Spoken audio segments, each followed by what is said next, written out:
Hello friends, welcome back to pharma creators. Friends, आज की video में हम स्टार्ट करेंगे फार्मास्यूटिकल ऑर्गेनिक केमिस्ट्री सेकेंड, जो कि हमारा बी फार्म थर्ड सेमेस्टर का बहुत ही इंटरेस्टिंग सब्जेक्ट है।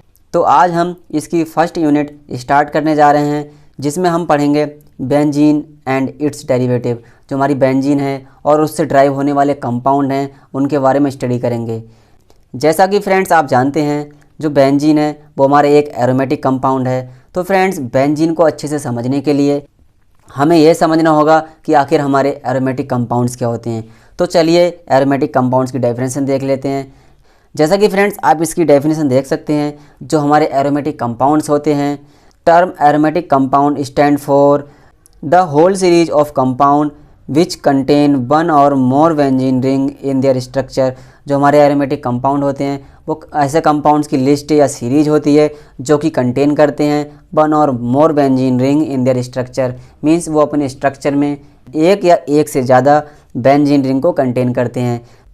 जैसा कि फ्रेंड्स आप जानते हैं, जो एरोमेटिक वर्ड है वो एरोमा से लिया गया है, जिसका मीनिंग होता है ऑडर और स्मेल कह सकते हैं हम, जिसका मीन होता है ऑडर और स्मेल। तो हम कह सकते हैं जो हमारे एरोमेटिक कंपाउंड्स होते हैं वो हमारे एरोमा को कंटेन करते हैं, या उनकी अपनी एक अलग तरह की ऑडर या स्मेल होती है, जिससे कि हम पता लगा सकते हैं कि वो हमारे एरोमेटिक कंपाउंड हैं।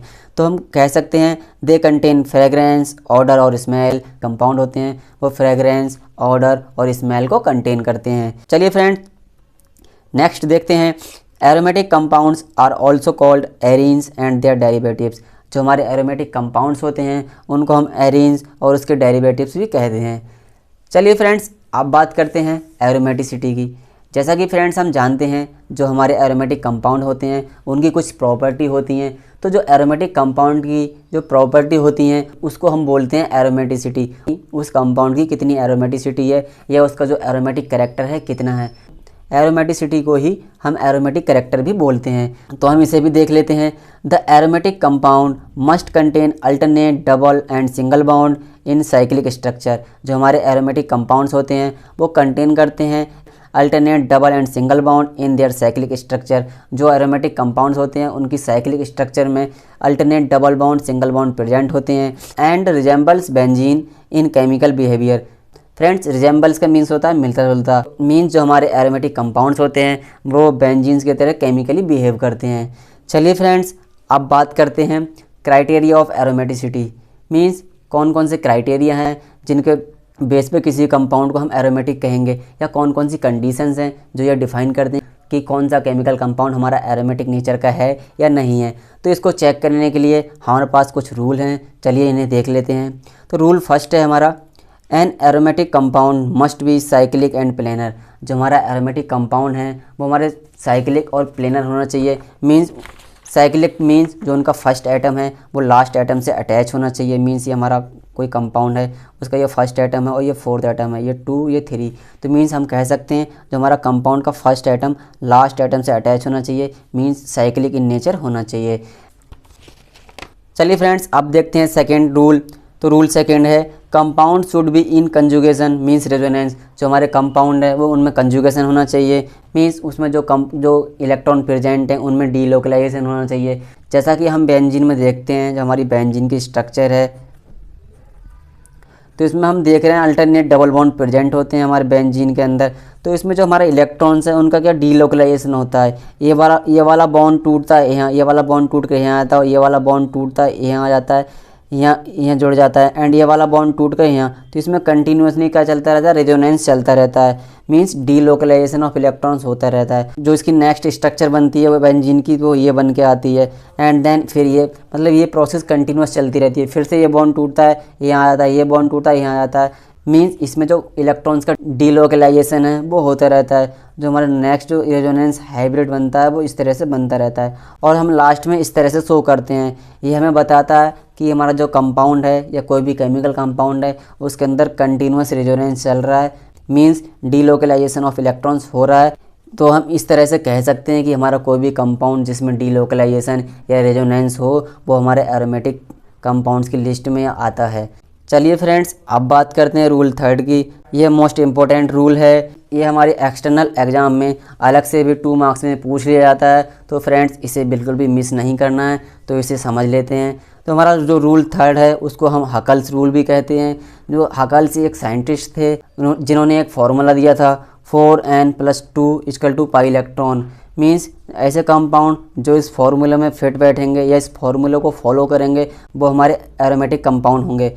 Where n 1 2 3 4 and dash dash dash. Means हमारी जो n की वैल्यू है वो प्लेन आनी चाहिए, मीन्स हमारी n की वैल्यू फ्रैक्शन में नहीं होनी चाहिए। नेक्स्ट है जो हमारा यहाँ पर n है वो नंबर ऑफ़ इलेक्ट्रॉन्स है, और n हमारा नंबर ऑफ़ इलेक्ट्रॉन है, और इलेक्ट्रॉन्स हमारी एक इंटीजर होने चाहिए, मीन्स इनकी वैल्यू हमारी फ्रैक्शन में नहीं आनी चाहिए। चलिए फ्रेंड्स एक एग्जांपल की हेल्प से इन्हें समझ लेते हैं।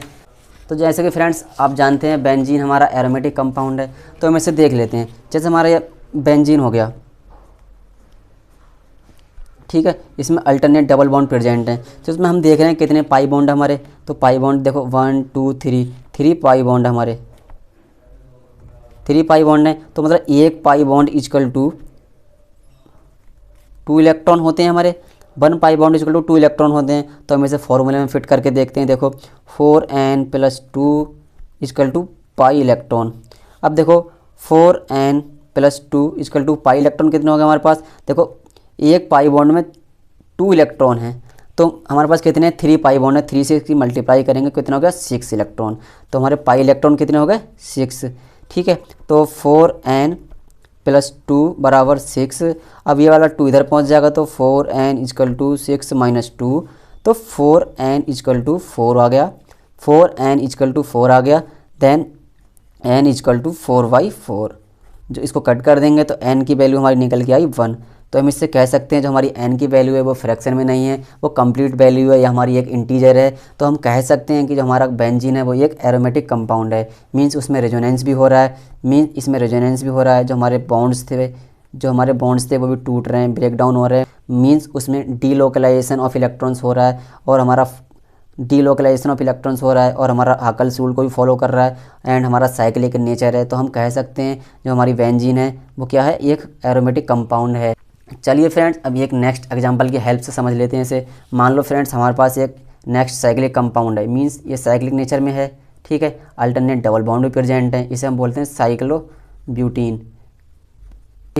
साइक्लोब्यूटीन, तो देख लो इसमें अल्टरनेट डबल बॉन्ड प्रेजेंट हैं, साइक्लिक नेचर का है, ठीक है। रेजोनेंस भी हो रहा है, साइक्लिक नेचर का है। बट ये हमारा हकल रूल को फॉलो कर रहा है क्या नहीं कर रहा है, तो इसे चेक कर लेते हैं। 4n+2 = pi electron. तो फ्रेंड्स इसमें देखो पाई इलेक्ट्रॉन्स कितने हैं हमारे पास, इसमें 2 पाई बॉन्ड कितने हैं हमारे पास 1 और 2, और एक पाई बॉन्ड में 2 इलेक्ट्रॉन होते हैं। तो पाई इलेक्ट्रॉन कितने हो गए 4, तो 4n+2 = 4 पाई इलेक्ट्रॉन हो गए हमारे। 4n = 4 - 2, तो हम देख सकते हैं n = यहाँ पे 2 बचा 2/4, तो फिर n की वैल्यू निकल गई हमारी 1/2, या हम बोलें n बराबर 0.5। तो इसमें तो हमारी ये n की वैल्यू फ्रैक्शन में आ रही है। तो देयरफॉर हम कह सकते हैं जो हमारा साइक्लोब्यूटीन कंपाउंड है वो नॉन एरोमेटिक नेचर का है। तो फ्रेंड्स आज की वीडियो में बस यहीं तक। आई होप आपको समझ आ गया होगा। फ्रेंड्स ऐसे ही इन्फॉर्मेटिव वीडियोस के लिए बने रहें हमारे यूट्यूब चैनल फार्मा क्रिएटर्स पर। अगर आपको वीडियो अच्छी लगी हो तो प्लीज़ वीडियो को लाइक करें, शेयर करें एंड चैनल को सब्सक्राइब करें। Thank you.